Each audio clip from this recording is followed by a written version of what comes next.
புதுக்கோட்டை மாவட்டம் கறம்பக்குடி அருகே மீனம்பட்டி கிராமம் உள்ளது.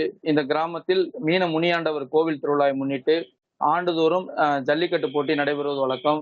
இந்த நிலையில இந்த ஜல்லிக்கட்டு போட்டியை இன்று காலை சட்டத்துறை அமைச்சர் ரகுபதி, புதுக்கோட்டை புதுக்கோட்டை வருவாய் கோட்டாட்சியர் ஐஸ்வர்யா, புதுக்கோட்டை சட்டமன்ற உறுப்பினர் முத்துராஜா ஆகியோர் முன்னிலையில ஜல்லிக்கட்டு போட்டி தொடங்கப்பட்டது.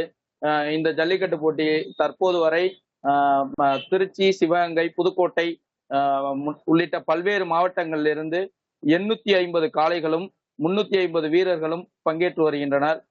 தற்போது இந்த ஜல்லிக்கட்டு போட்டி விறுவிறுப்பாக நடைபெற்று வரக்கூடிய நிலையில் மீனம்பட்டி பகுதியில் நடைபெறும் ஜல்லிக்கட்டு போட்டியில் ஜல்லிக்கட்டு காளை உரிமையாளர் பொற்பண்ணை கோட்டையைச் சேர்ந்த மாரிமுத்தி என்ற ஒரு நபர் உயிரிழந்தது மிகுந்த சோகத்தை ஏற்படுத்தியிருக்கு.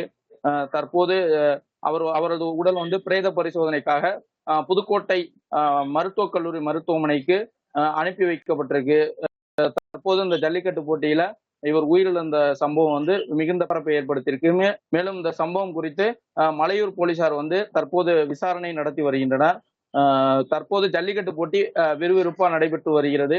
இதுவரையும் 3 சுற்றுக்கு மேலாக நிறைவு பெற்று ஒரு அமைதியான முறையிலே ஜல்லிக்கட்டு போட்டி நடைபெற்று வருகிறது. வின் செய்திகளுக்காக கந்தர்வக்கோட்டை செய்தியாளர் ஆரோக்கிய டேனியல்.